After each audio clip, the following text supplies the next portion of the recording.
Hello and welcome to the Gambling Files podcast, the podcast that likes to say fuck you to its co-host. I'm one of your hosts, John Bruford, saying fuck you to his co-host, Finton Costello. Finton, fuck you. Appreciate that. Thank you, John. It's taken over 250 episodes for me to finally bite back. Just let it off your chest. Get it out there. Just let it out. It feels like mum and dad arguing in front of Josh now. It feels a bit weird. Do we have to do this now? Finton, I don't control when it comes out, and these are my emotions, and I've got to be true to them, and they are valid. I acknowledge your feelings and your experience. I respect that you acknowledge my feelings and my experience, but I'm not sure that you're really hearing me and my truth. So anyway. Right, and on to that, we'd like to thank this week's sponsors. Yes. The wonderful people at OptiMove. OptiMove. Learn how OptiMove's positional marketing is changing how iGaming teams operate. Positionless marketing. Positionless marketing, sorry, it's quite a lot of sibilants. Operators are using OptiMove to run their marketing campaigns, basically. So it's everything from personalized CRM, dynamically changing casino lobbies, dynamically updating, and it's probably one for Josh, bet slips, and creating gamified gaming experiences. Sweet. If you go to optimove.com, you can book a demo, meet the team, have a chat, tell them we sent you. There's a free month in your subscription if you do. They've just run their amazing event in London. Looks brilliant. We'll have to get somebody in to talk about what happened there. Yeah. OptiMove Connect. OptiMove. Great bunch. Yeah, we love them. Yeah. But they're not our only sponsors, Fenton. They're not the only people that we love. No way. Who else we got? We are also sponsored by I think it's no hyperbole here, exceptionally virile group at World Gaming, the artist formerly known as Clarion Gaming. And they are... Yeah, wait, you went to ICE, right? Josh, did you go to ICE? I did, yeah, I was there. It's pretty fucking good, wasn't it? It was a belter. Did you do a lot of business at ICE? Oh, yeah. Lots of business was done.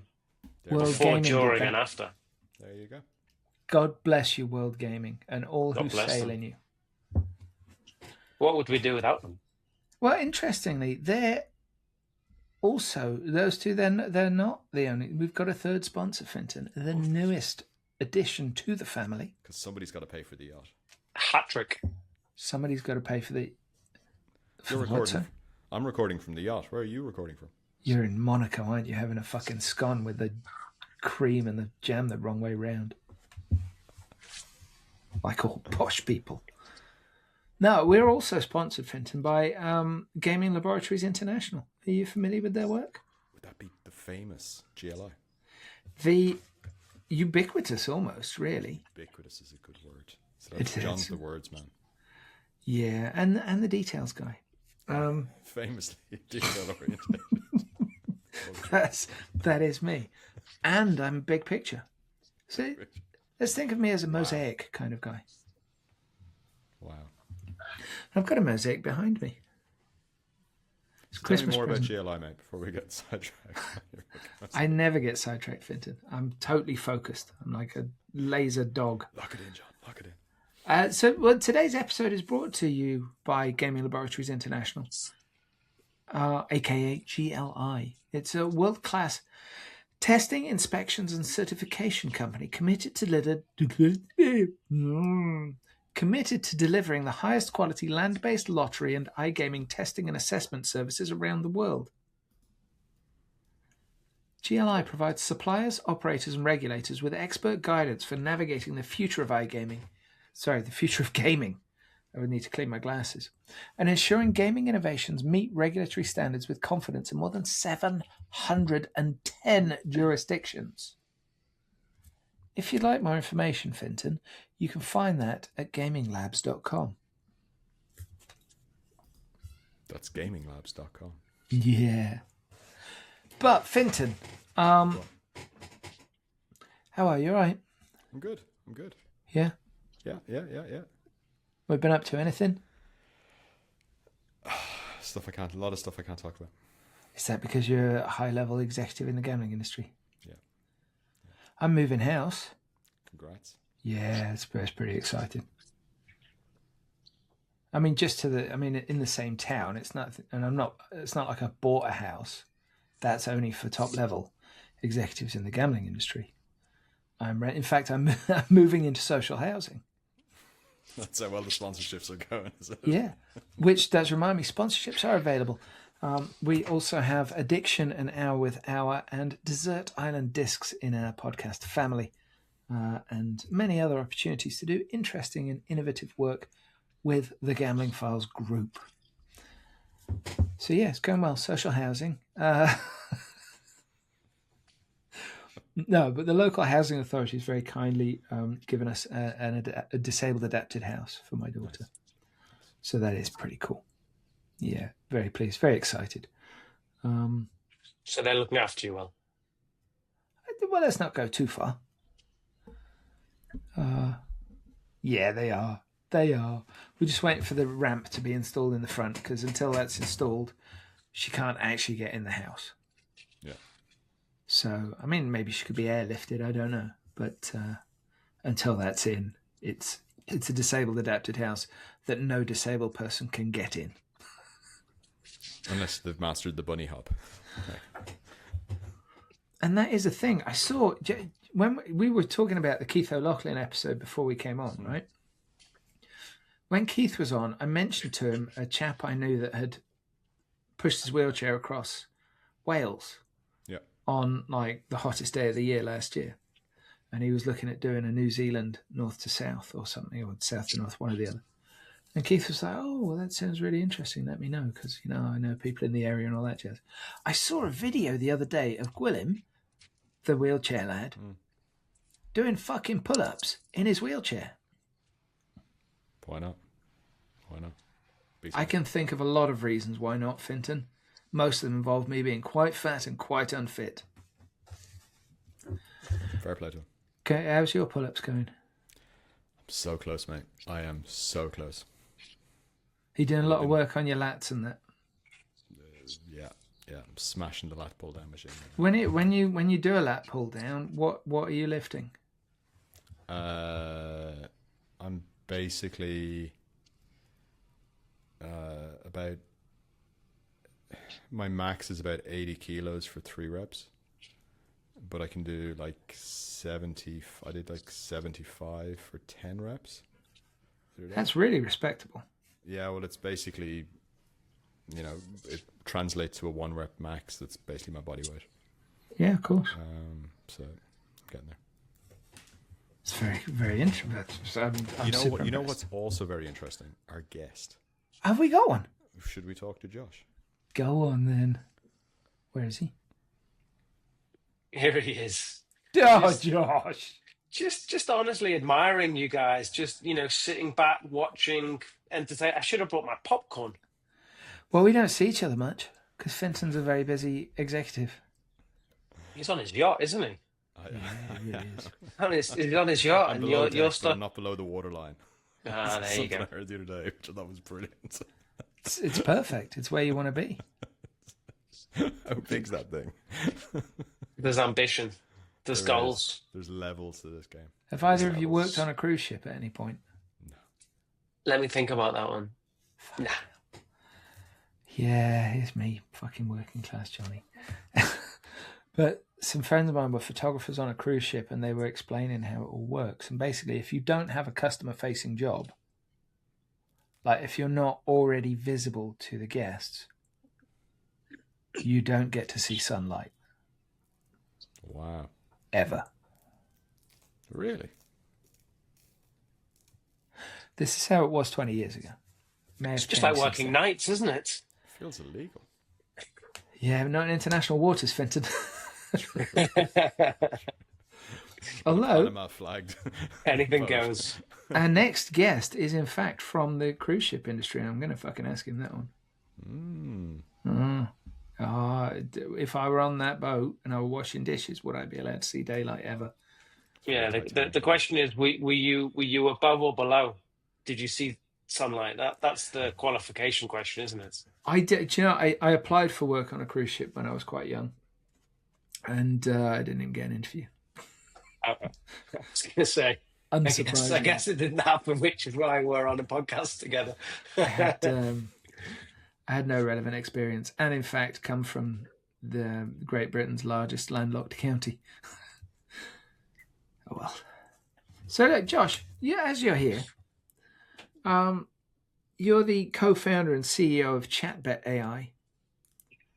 Now, what does ChatBet AI do? Is it all in the name? Is it given away there? I think you got me on that one. Yeah, podcast over. So, Sponsorships are available. thanks very much.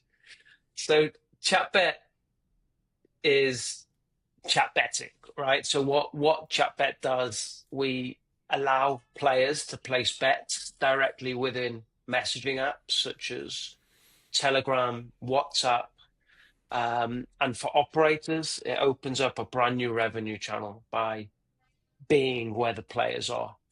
I'll throw some stats out. I know you like your stats, John. So there's about 2.5 billion people that use WhatsApp on a daily basis. They check WhatsApp 24 times a day. And once they're in it once, they're back in WhatsApp within 3 minutes. It's an obsession. So what we've seen is that operators create friction. They create friction by trying to send them to mobile apps, and those mobile apps are built around navigation. Whereas players, the biggest advantage of messaging is not necessarily the technology, it's the behavior, right? Messaging works because it's where users already are spending their time. Okay, right. This might be a stupid question. Say, for example, I'm a gambling operator. Oh, it's two ways this question can go. Might be a gambling operator, might be a regular person, right? Say I've got a group chat, right? And say I'm a regular person. I've got a group chat and it's for the work fantasy football league, right? Can I, as the originator of that group chat, come to you guys and say, "Hey, stick your stuff in here because we're all relevant, we're all potential customers," or do I have to be a gambling operator? And does that gambling operator, when they're doing it, do they have to start a WhatsApp group that people have to opt into, or is this something that can be applied to any WhatsApp? How does that work? Yeah, good question. So we are a B2B product, meaning that we sell ChatBet to the operator. So the operator can take ChatBet, they can put it in a group chat, maybe one of their influencers, have a chat on Telegram or WhatsApp, or they can create and have one-to-one conversations. Because right now, as you said, predominantly operators or sports books or players even, or individuals like yourself are interacting with businesses through group chats. It's more of like I would call it a one-to-many. So the brand or the operator is able to push them daily promotions, daily bonuses, and then the player or the user is absorbing all of those offers on a day-to-day basis. But what's the problem with that is majority of them are not going to be relevant. So we can take that one-to-many relationship the operator has with the brand, and even the end user or the player has with the brand, and we can turn it into a one-to-one conversation, just like you and just like Finton and John would have a one-to-one WhatsApp conversation. I'd only imagine what that conversation's like. So in terms of like technology, right? So say I'm on this gambling company's group chat, which I have undoubtedly muted. But say I'm in that. How does the technology work? Is it like, like if you're in Facebook? I'm going to answer for Josh. It's not like, forget about the group chat. You've just got Paddy Power added in your WhatsApp, and it's like you're messaging Paddy Power or Ladbrokes or William Hill or BetMGM one to one, the same way you'd message me. But All right, that's right, Josh. Yeah. but then Nailed it, mate. but then I'm only going with like a specific request. Like say, can I bet on so and so doing such and such or whatever? Yep. It's not like, so what I was going to ask is, when you're on Facebook or whatever, and Yeah. you go on to say, I don't know, some shop or something, you get like an overlay. So it's not like that. It's just like it's totally interaction. It's not. There's no overlay. I'm not going to some facsimile of their website or some sanitized mobile version of their or gutted mobile version of their website. It's solely an interaction. Is that now in the company name that I said was ChatBet AI? Is that interaction with a real person?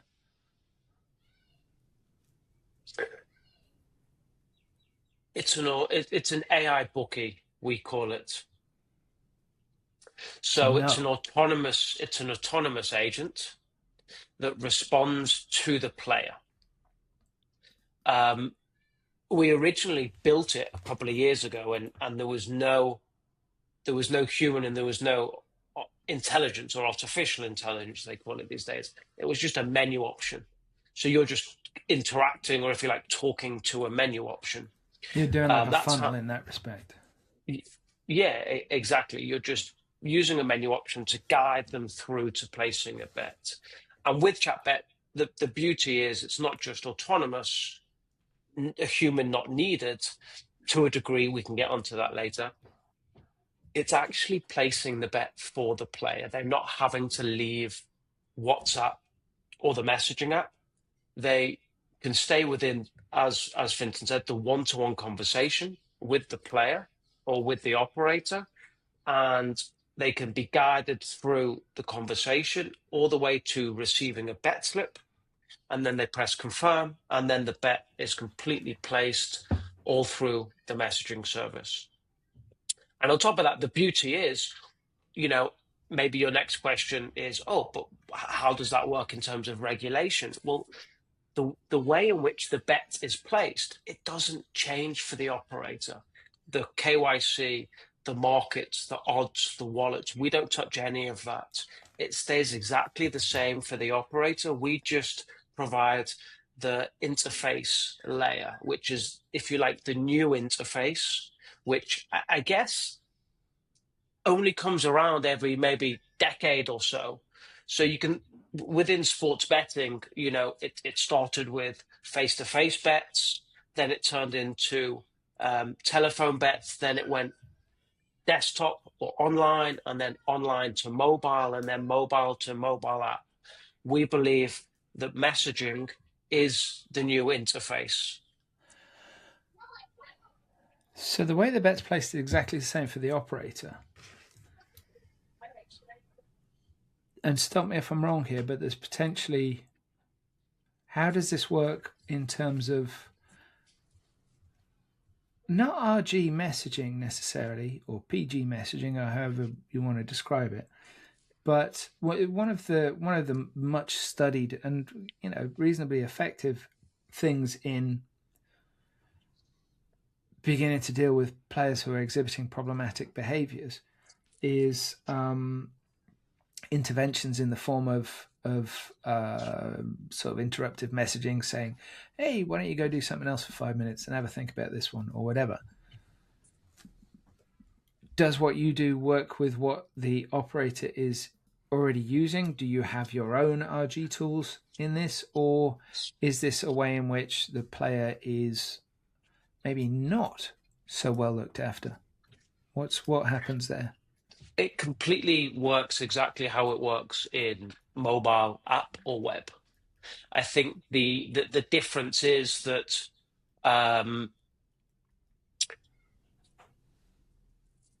AI or an agentic AI completely flips that into action. So as we spoke about, the last decade, sportsbooks have built their interfaces in a way that you need to learn how they work.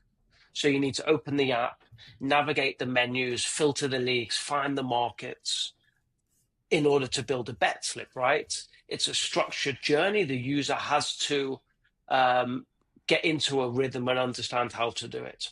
But agentic flips that model completely. So instead of navigating, you can simply express in a natural language what you want to do. So you go from looking at the markets, going to the leagues or the tournaments, to then just saying, look, I just want to put 20 quid on Liverpool to win 2-1 with Mo Salah to score.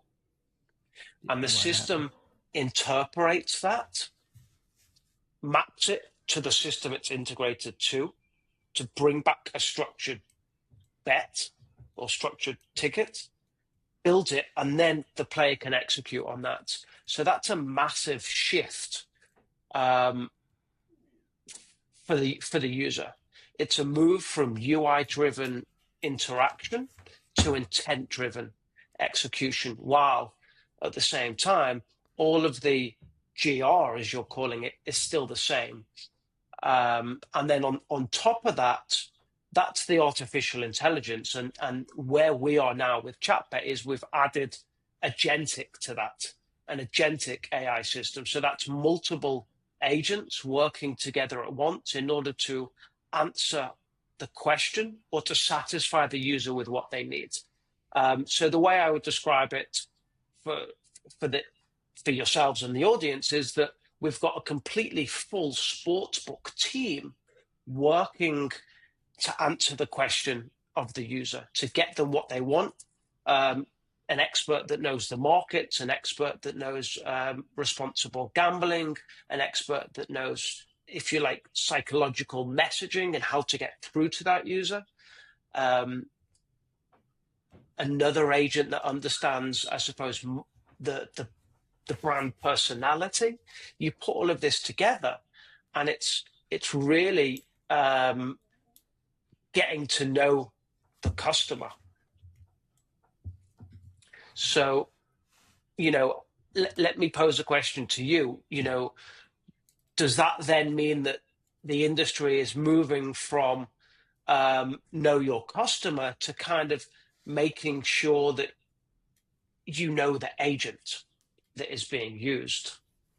So is it a user-assisted tool? Is it autonomous? Is it compliant with responsible gambling, as you said? Is it behaving in the way that's fair to the market? Yeah, because you've clearly got a couple of things going on there. One is, if you think in terms of guardrails, what happens if the tool hallucinates or misunderstands the bet and accepts a bet it shouldn't accept?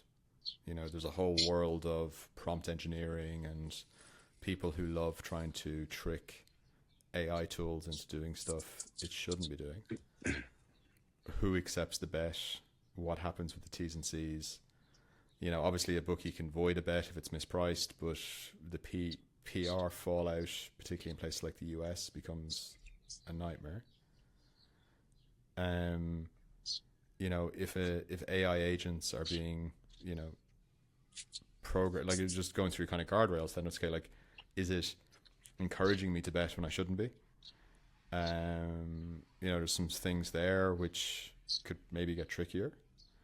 And I suppose as well, just probably less a guardrail thing, but just a more general observation of, like, you talk about peak menu, which I love as a concept. But one of the benefits of peak menu is discovery, right? So that's why there's, Eastern European table tennis on at 2:00 in the afternoon, because people who just want to place a bet. And if they're being given a blank screen, it can be hard for them to place just a random bet for a bit of action, right? So obviously there's quite a lot of questions going on, but I think the big one is hallucinations. Like, how are you guys dealing with hallucinations? So I think the good news is that the operator doesn't need to reinvent the regulatory system. For us, everything still runs through the operator, how it does now. So, as I said, the KYC, the wallet, the execution, and the settlement were just the interface layer. So there's no trickery. You could say what you want to say to the interface within WhatsApp, but it doesn't mean that it can then get through the current operator systems that they've already got in place. So I think it poses questions that maybe new frameworks would need to be defined and governed around agent behavior. But the way in which we've built ChatBet, to answer a couple of those specific questions. So we've been building the LLM and the way it understands the markets and the conversation for coming to 3 years now. And what comes to my head is a user came in and they said, I want to bet on Arsenal to win. And that was fine. It brought up the menu, it brought up the next question, understood that the market was available and asked how much they want to spend or how much they want to bet. And they answered the question. And then they said, you know what? I actually want to add to that. I want 2 goals. I want to add 2 goals to that. And the previous version of the LLM checked the market and said, okay, I know it wants this team to win. It was Arsenal. But what I don't understand and I'm getting confused about is that if I check the odds and the markets that are available in the platform that I'm integrated to, I see that Arsenal can either score 2 goals or they can win by 2 goals. And the LLM got all confused. So it just kind of ignored the question. And it just brought back the one original market that it knows the actual answer to, which was the win for Arsenal. Whereas that's not actually what the user wanted, right? The user wanted Arsenal to win and them to win by 2 goals. So we had to train the LLM to be able to overcome that scenario. So now it asks the question. It understands that there's multiple options available in the platform to choose from in terms of the markets and the odds. So it needs to qualify the question more in order to understand which is the correct response to bring back. So that's in terms of the training of the LLM. It takes a long time to train the LLM. We're also not just responding with a question, right? So I think you've seen a big shift in the AI industry, which is going from what's the statistics on Arsenal now? Who was their last game? How did they play? Did they win? And it's easy to bring back the response, yes, no, they won. This is how they performed. It's just looking at a large data set and then bringing the answer back in a simple manner, right? In a conversation.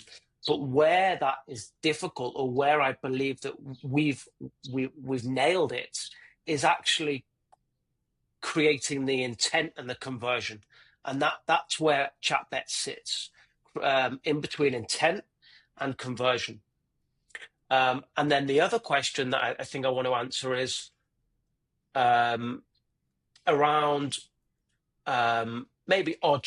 So we have a partnership with Meta, and we formed that partnership with Meta because the way in which we talk to the player or respond to the player is not, we don't use certain words or certain phrases, which is going to increase their likelihood that they would bet.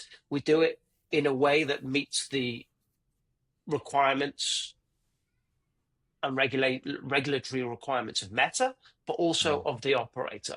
So we only speak to the player once they've messaged us first. So the player needs to come into the conversation and send us a message. Once they've sent us a message, we respond to that message. We don't bombard them with broadcasted messages, if you like.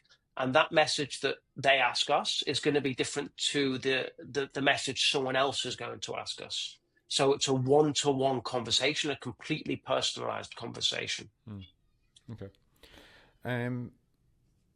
Okay. So, and obviously using particularly Meta with their API and stuff are quite strict, and there's lots of hoops you have to jump through and stuff. So I could imagine how difficult that was. All right, a couple of questions for me. So one is, obviously this has been done before, right? Obviously it hasn't been done the way you guys have done it, but years ago there was a company called Onion Sack who were providing this to, like, Paddy Power had a instant messaging thing. They had dial a bet. You could place a bet through text message, right? So, and there's been various iterations of this over time, and it's never really taken off.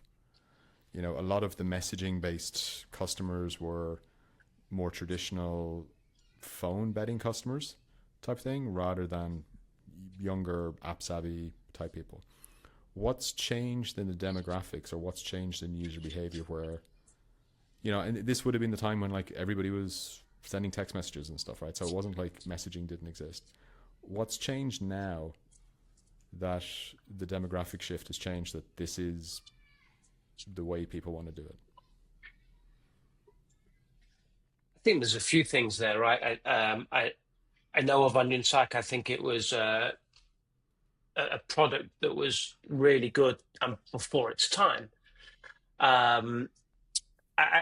You could maybe even call us the younger cousin, the younger brother that is built in a newer world where intent is naturally expressed within messaging. And that's the key, right? Messaging is not just another channel. It's an interface where intent is expressed. And that's the biggest advantage that messaging has. It's the behavior that users have got used to. There's so many people, as we spoke about with the statistics, 2.5 billion people a day on WhatsApp, 1 billion people a day on Telegram. So that's 3.5 billion people a day. Hang on. Nearly I've got half a the chip in patch. there, Josh. I'm really sorry. Go on, mate. I'm sorry to cut into your flow, but I need you to backtrack a little bit here because I have no idea what that means. What bit means? about Sorry, intent being expressed? I think I might have just completely mangled that. You said something like it's the place where intent is expressed. Yeah. Messaging. So we would describe intent as someone that is talking about a bet and then wants to receive the bet slip. So they've sent a message, right? They've sent a message, but it's specifically said, about understanding the odds or the market. They've sent a message saying, what are the odds of Arsenal to win the Premier League or whatever it's going to be. So I get that, and they've definitely expressed their intent. But my question was, you've been able to do this for a while. There's been various attempts, a handful of companies I know of who've tried this, and it's never really taken off. So what's changed in user behavior now that makes this is how everyone's going to do it in the future? For us, it's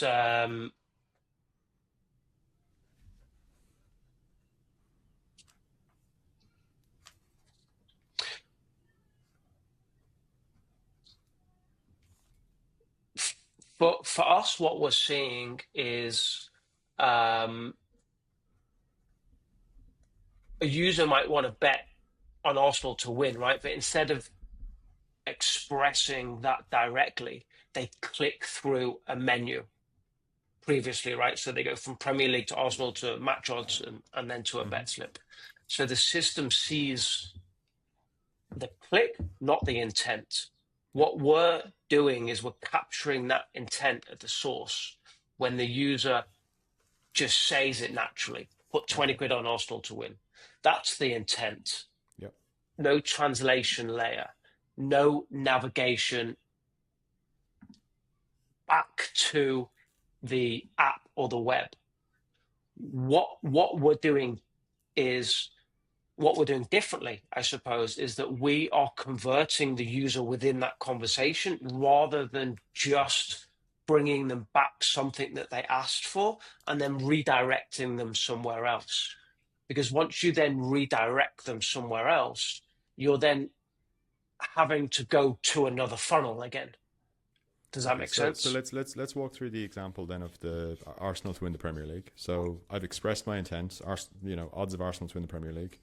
You've shown me the odds. I said, right, I'll have 20 quid on that. Bets accepted. What's the redirect that you're talking about? What happens then?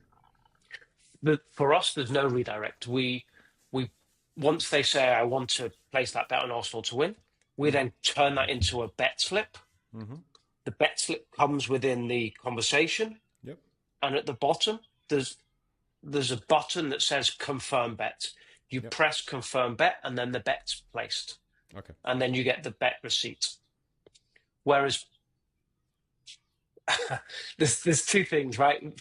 First of all, it's actually extremely difficult to be able to get that correctly, understand who, the user might have used their own lingo, their own language. They might have Yeah, for used sure. Gunners. They said, I want the Gunners to win. So you need to understand who Arsenal is, referring it to the Premier League, to the team.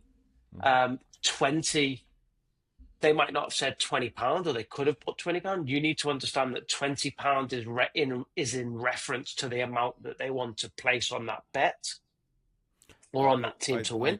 I completely understand, like, and typos, and that's before you get into first goal scorer markets and Greek football teams and all that kind of stuff, right? So I'm practically dyslexic, so I completely get the nightmare that must have been. So is it your LLM, or are you guys wrapping somebody else's tech? No, of course we've created our own LLM. That I said, as I said, we've created multiple LLMs.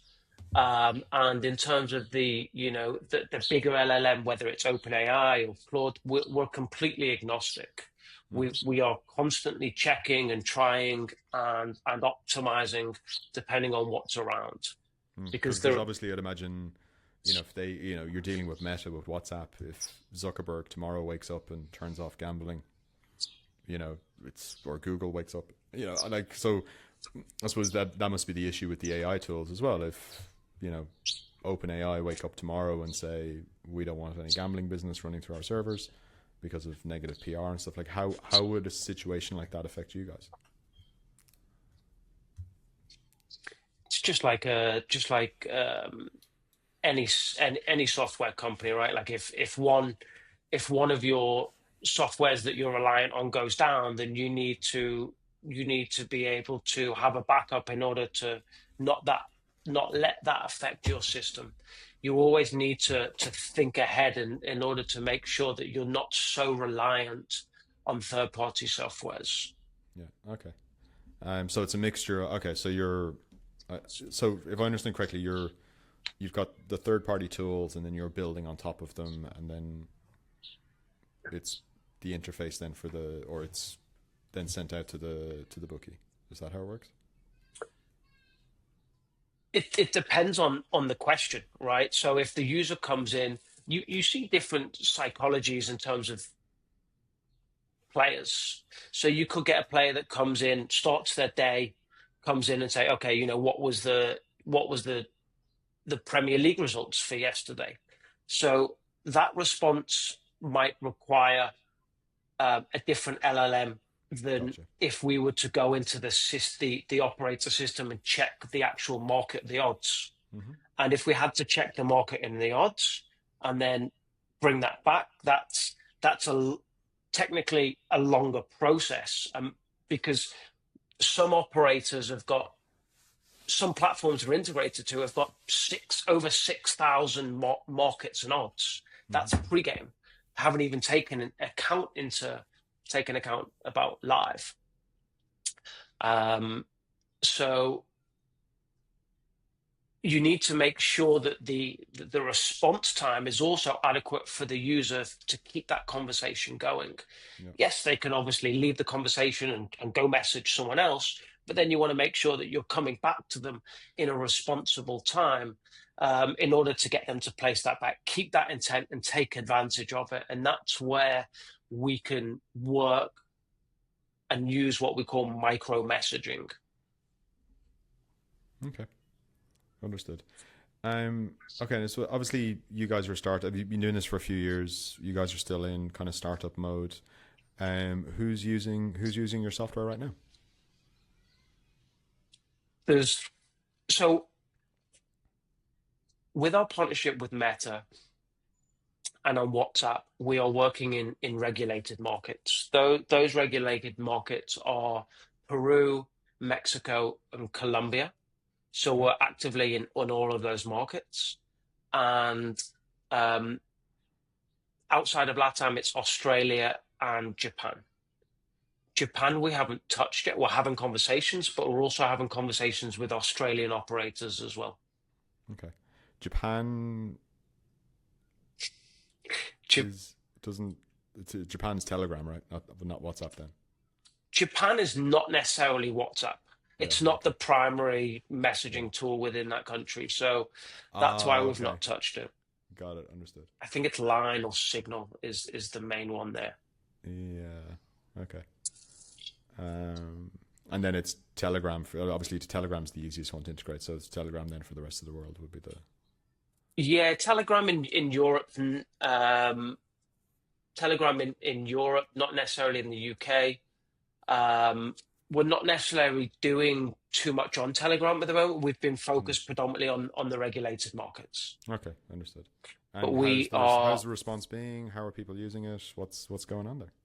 it's going great. To give you an idea of kind of our evolution, we started off as I mentioned, similar to those products you mentioned prior, which was just having a menu option. Then we continued to develop it to what we'd called version 1, which we launched at the beginning of last year. Version 1 allowed you to interact a little bit, right? So you could say what sport you wanted to bet on, what tournament, how much, and then it would obviously place the bet within the messaging channel. As we've spoken about, that's key, right? Keeping them in that one funnel and converting them there while the intent is hot. Then what we did is we developed it to be an agentic AI solution. So we, in order to do that, we had to create a process that the LLM needed to understand or needed to follow in order to respond to the users. So it had chains on it as to what it could do or say. So we developed that together with clients that were across LATAM, and the results were amazing. I think we tested it in over 15,000 players, and we got the results such as the first interaction was within 23 seconds, and then they continued to interact and speak to the AI bookie or the VIP concierge service. Some players were actually spending up to 50 minutes within the first session, just chatting, just bantering. And because it's a conversation, it's with a message, we were like, oh, why don't we build the personality, but then actually build it so that each operator can decide how they want their personality to be, which is insane if you think about it. So in the UK, you can use a lot of English slang, English jargon, maybe be a bit formal compared to other LATAM countries. And LATAM countries have certain words, maybe amigo, and other isms that they use over there. So it's really exciting to see different brands kind of in the back office build their own personality for the bot to answer. Chaps, I've got good news and bad news. Go for it. The good news is this has gone well. The bad news is that Annette's been to stay and she's got an important appointment, and I've blocked her car in with mine, which isn't even an amusing euphemism. It's just factually correct. So I need to go and sort the cars out. Josh, where can people find you? If they Oh, want that's to a follow great up and do a question. demo? Good work, Finton. Yeah, Josh at chatbet.gg is where you can find me, or LinkedIn, Joshua Swerdlow. SWERDLOW, or you can hit up me and Finton for an intro. We're always happy to do that. Absolutely. Web address? Got a web address? Yeah, I Oh, know you just said the Josh at. Chatbet.gg or chatbet.co. Okay, Yeah. sweet. Brilliant. Thanks, Josh. Yeah, Josh, thank you for coming. And I'm Yeah, sorry, sure. chaps. I've It's really a chatbot on our website, I think. No worries. One thing I Fit. didn't talk about, which is also exciting, is, as you said, John, we turned it into a funnel. So we've built ChatBet's back office so that you can engage at every different stage of the funnel where the player drops off. So it's gone from being an AI bookie to actually being a complete performance channel as well. So you can track driving them in from WhatsApp, click to WhatsApp ads, for example, or influencer campaigns or QR codes, and then you can optimize the conversion rates that you see in order to get to where you want to get to. So you've got an AI booking, VIP concierge service, but then a performance channel that allows you to optimize towards the KPIs that an operator you want to achieve. I've never heard somebody actually say complete performance channel in an everyday conversation before. So I appreciate that. I'm trying to provide you new lingo that you can drop in Yeah. to whoever and whenever and whatever you want. Brilliant. So it sounds like everyone needs to go contact Josh, get the demo, see what it can do for your business. Do it. Sponsorships are available. Thank you, Josh. If you've enjoyed this episode of the Gambling Files podcast, please find us on LinkedIn. Give us a big, juicy, succulent like. That nearly went wrong. You can find us under the name The Gambling Files Podcast. You can find us on Twitter under The Gambling Files. I think the handle is just @GamblingFiles. You can connect to myself, John Bruford, or Finton Costello, also on LinkedIn. We're also both on Twitter. And you can find all of our previous episodes at www.thegamblingfiles.com. If you enjoyed it, please share, tell your friends, tell your family, tell your colleagues, and we'll see you next time.